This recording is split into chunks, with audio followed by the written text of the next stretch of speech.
ርዕሰ ሊቃነ ጳጳሳት ሌዮ 14ኛ በስፔን ለሚገኙ ካህናት ቅዱሳን ሆኑ ራሳችሁን ለክርስቶስ አደራ ስጡ በማለት ተናገሩ።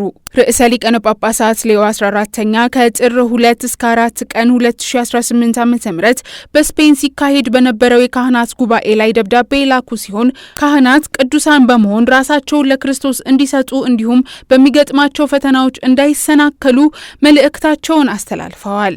ቅዱስነታቸው በመልእክታቸው በየትኛውም የጥሪ አገልግሎት ውስጥ ማንም ሰው ብቸኝነት ሊሰማው አይገባም፣ የግለሰባዊነት ተልእኮውን የሚያዳክም ስሜትን መቃወም ይገባል በማለት ተናግረው የስፔን ካህናት በአገልግሎታቸው በማበረታታት ክርስቶስን እንዲያመልኩ ጥልቅ የጸሎት ሰዎች እንዲሆኑና ህዝባቸውም ተመሳሳይ ነገር ማድረግ እንደሚገባቸው አጽንኦት ሰጥተዋል።